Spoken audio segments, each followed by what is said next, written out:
दरअसल विपक्षी विधायक वेल में उतर आए विधानसभा के भीतर और प्रदर्शन किया है। विपक्ष पर विधानसभा में तोड़फोड़ करने के आरोप भी लगे हैं। ये पूरा मामला पंचायत चुनाव में धांधली के आरोपों को लेकर है, जिसके बाद विपक्ष आक्रामक है और विपक्ष ने आक्रामक अंदाज में विधानसभा के भीतर प्रदर्शन किया। विपक्ष वेल में उतरा। वेल में उतरकर विपक्ष ने जोरदार हंगामा किया। सत्ता पक्ष की तरफ से आरोप लगाया गया है कि विपक्ष ने विधानसभा में तोड़फोड़ भी की है। ये तस्वीरें आप देख रहे हैं, उत्तराखंड विधानसभा के भीतर की ये तस्वीरें हैं। देखिए किस तरीके से यहाँ पर जो पोडियम लगा हुआ है उसे खींचा जा रहा है।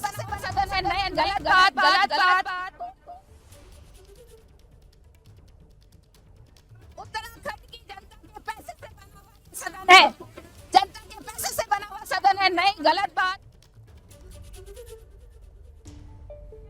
प्रॉपर्टी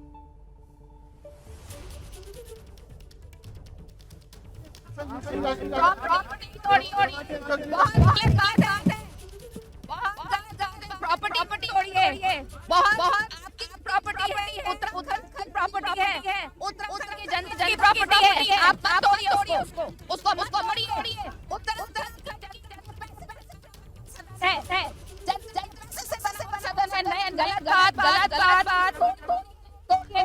तो ये तस्वीरें आप देख रहे हैं। देखिए किस तरीके से उत्तराखंड की जो स्पीकर हैं ऋतु खंडूरी, वो वहां पर विधायकों को शांत कराते हुए और उन्हें नसीहत देते हुए कि आप इस तरीके की हरकतें मत कीजिए, सदन के भीतर ऐसे तोड़फोड़ मत कीजिए। विपक्ष ने विधानसभा में तोड़फोड़ की है। पंचायत चुनाव में धांधली के आरोपों को लेकर विपक्ष का यह प्रदर्शन था, जो देखते ही देखते विधानसभा के भीतर इस हालत पे पहुंच गया कि यहां पर नौबत जो है वो तोड़फोड़ तक पहुंच गई। सीधे आपको लेकर चलेंगे, हमारे साथ हमारे सहयोगी दानिश इस वक्त मौजूद है। जरा जानते हैं दानिश से। दानिश, ये नौबत यहां विधानसभा के भीतर तोड़फोड़ की क्यों आ गई? देखिए रुमाना, मैं बता दूं कि सुबह से ही जब सत्र शुरू हुआ तब से ही कांग्रेस के तमाम विधायक विधानसभा भवन के बाहर बैठे थे और लगातार प्रदर्शन कर रहे थे। इनको समझाने की कोशिश भी की गई, लेकिन उनका साफ तौर पर कहना था कि जिस तरह से नैनीताल में हुए पंचायत चुनाव में धांधली हुई है उसकी निष्पक्ष जांच हो और जो डीएम एसएसपी हैं उनको वहां से निलंबित किया जाए और वहां से हटाया जाए। इसको लेकर के लगातार प्रदर्शन कर रहे थे। तभी सदन की कार्रवाई शुरू हुई। तमाम विधायक अंदर पहुंचे, कांग्रेस के अंदर जाकर के उन्होंने सीधे तौर पर हंगामा शुरू कर दिया। हंगामा इस कदर ज्यादा था कि कार्रवाई शुरू होने से पहले ही सदन को स्थगित करना पड़ा। लगभग 20 मिनट तक सदन की कार्रवाई रुकी रही और लगातार कांग्रेस के विधायक हंगामा करते रहे। अभी क्या स्थिति है? अभी देखिए फिलहाल सदन शुरू हो गया है। कांग्रेस के तमाम विधायकों को समझा दिया गया है और उनको अंदर बिठा दिया गया है और कहा गया है कि इस विषय पर बात की जाएगी। लेकिन कांग्रेस के तमाम विधायक और नेता प्रतिपक्ष का खास तौर पर कहना था कि नियम 310 के तहत हमारी बात सुनी जाए और जो वहां पर अधिकारी है जिन्होंने पूरे चुनाव में धांधली की है उनको सबसे पहले वहां से हटाया जाए और जो चुनाव हुए हैं धांधली के साथ उन तमाम चुनावों को स्थगित किया जाए, दोबारा से रिपोर्टिंग कराई जाए। तो इस मामले में तो हमने कल देखा ना किस तरीके से जो अदालत है उसका भी रुख साफ आया और अदालत ने भी जो अधिकारी थे उन्हें कटघरे में खड़ा किया। ऐसे में अब विपक्ष सत्ता पक्ष की घेराबंदी के लिए सियासी तौर पर मामले को भुनाने के लिए ही इस मामले पर सदन में चर्चा चाह रहा है क्या? बिल्कुल, देखिए कांग्रेस एक तरह से कहेंगे कि पूरे मामले पर अपनी राजनीति की रोटियां सेकना चाह रही है, क्योंकि जिस तरह से कल कोर्ट ने पूरी बात की है और कोर्ट ने साफ तौर पर कहा कि हम इसमें कार्रवाई कर रहे हैं। उन्होंने उन 5 सदस्यों को भी सुनने से मना कर दिया जो किडनैप हुए थे, जिनका आरोप लगा रही थी कांग्रेस लगातार के किडनैप में, उनकी भी बात सुनने से कोर्ट ने इनकार कर दिया। और कोर्ट ने साफ तौर पर सरकार को भी डायरेक्शन दिया कि ऐसे अधिकारियों को आप तबादला करें जो इस तरह की हरकतें करते हैं और कानून व्यवस्था को बनाने में वो लोग सक्षम नहीं है। और ये भी बताइए जरा कि ये जो हंगामा हुआ है उत्तराखंड की विधानसभा के भीतर, यहां पर बाकायदा वो जो मेज रखी हुई है उसको पलटने की कोशिश करते हुए कांग्रेस के विधायक नजर आ रहे हैं। मार्शल्स हालांकि उनके साथ जूझते हुए कि वो ना गिरा पाए उस पोडियम को नजर आ रहे हैं। तो ऐसे में क्या किसी तरीके की अनुशासनात्मक कार्रवाई भी कांग्रेस के विधायकों पर की जा सकती है क्या?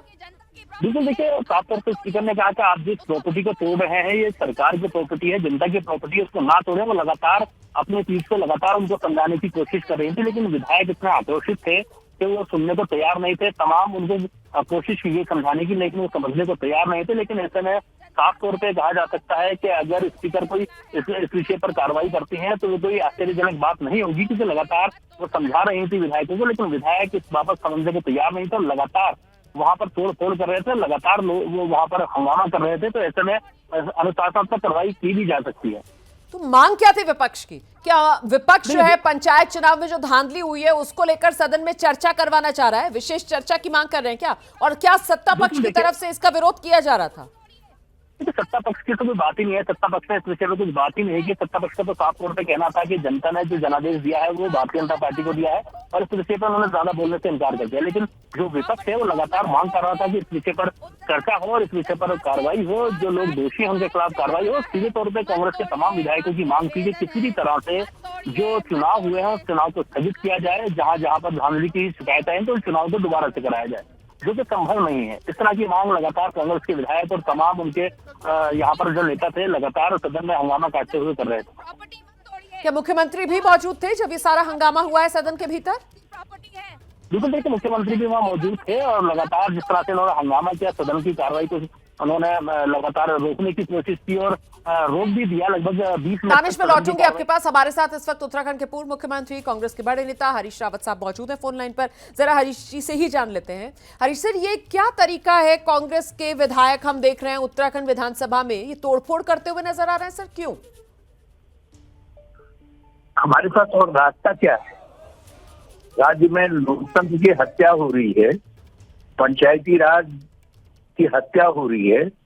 वो विधेयक जो इसी विधानसभा ने पारित किया है, उस विधेयक की, पंचायती राज एक्ट की भावना की हत्या हो रही है।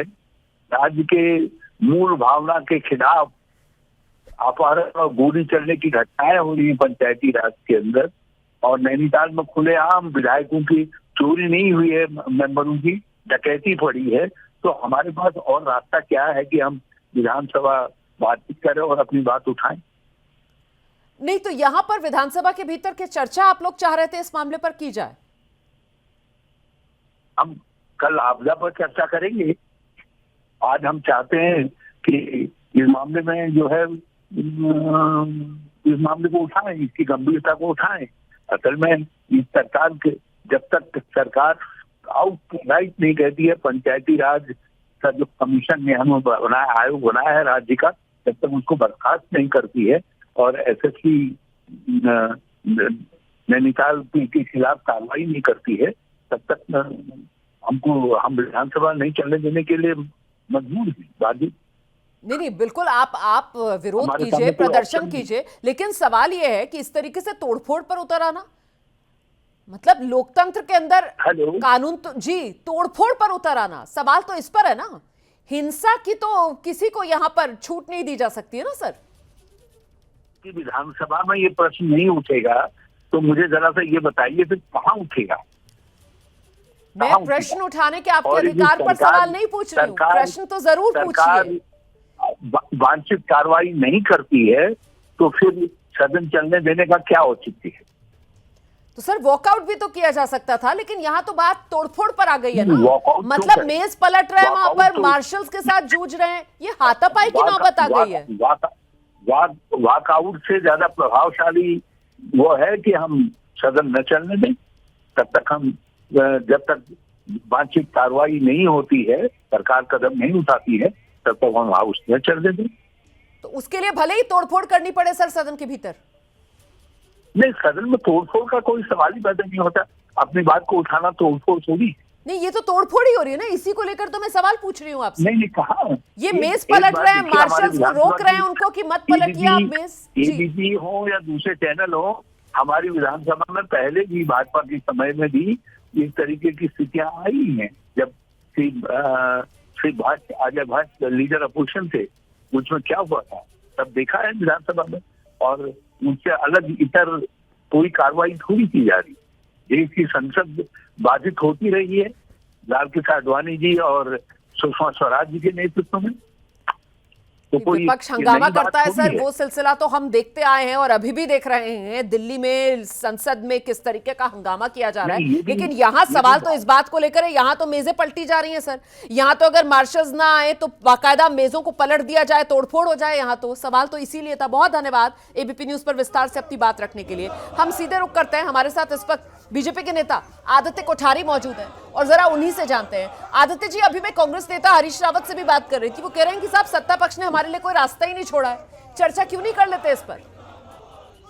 देखिए, उत्तराखंड में जो अभी त्रिस्तरीय पंचायत चुनाव हुए हैं, जनता ने भारतीय जनता पार्टी के कार्यों के आधार पर भारतीय जनता पार्टी को व्यापक जन समर्थन दिया है और इसी के जन भावना के अनुरूप जनता के समर्थन के आधार पर ही भारतीय जनता पार्टी कई जगह चुनाव जीती है। जहां तक विधानसभा में कांग्रेस के लोगों के द्वारा इस प्रकार के मेजे पलटने का अमर्यादित व्यवहार करने का जो विषय है, भारतीय जनता पार्टी की सरकार हमेशा स्वस्थ चर्चा करना चाहती है। हम चर्चा से कभी भागते नहीं है, लेकिन इस प्रकार से अमर्यादित व्यवहार करना, चाहे सदन के भीतर हो चाहे सदन से बाहर हो, ये कांग्रेस की अपनी पुरानी नीति रही है और कांग्रेस हमेशा हंगामे के आधार पर इस प्रकार के अमर्यादित व्यवहार करने के आधार पर अपना प्रभाव छोड़ना चाहती है। हम इसकी कड़ी निंदा करते हैं और मैं अभी दोबारा ये कहना चाहता हूं कि भारतीय जनता पार्टी सदन के भीतर मर्यादित तरीके से एक स्वस्थ परंपरा के आधार पर चर्चा करने को तैयार है।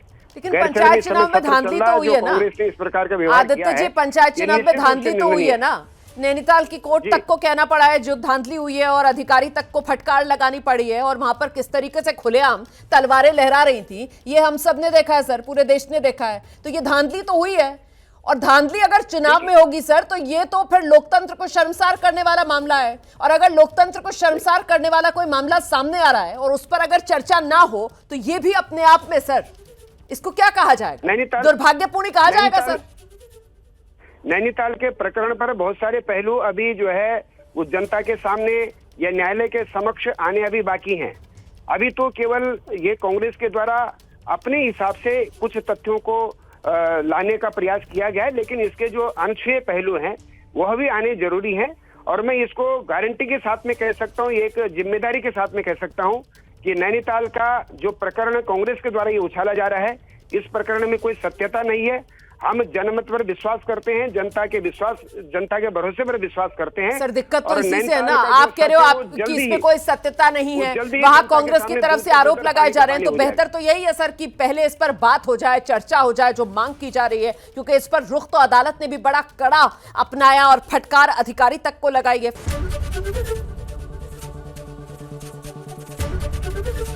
एबीपी गंगा, खबर आपकी, जुबान आपकी।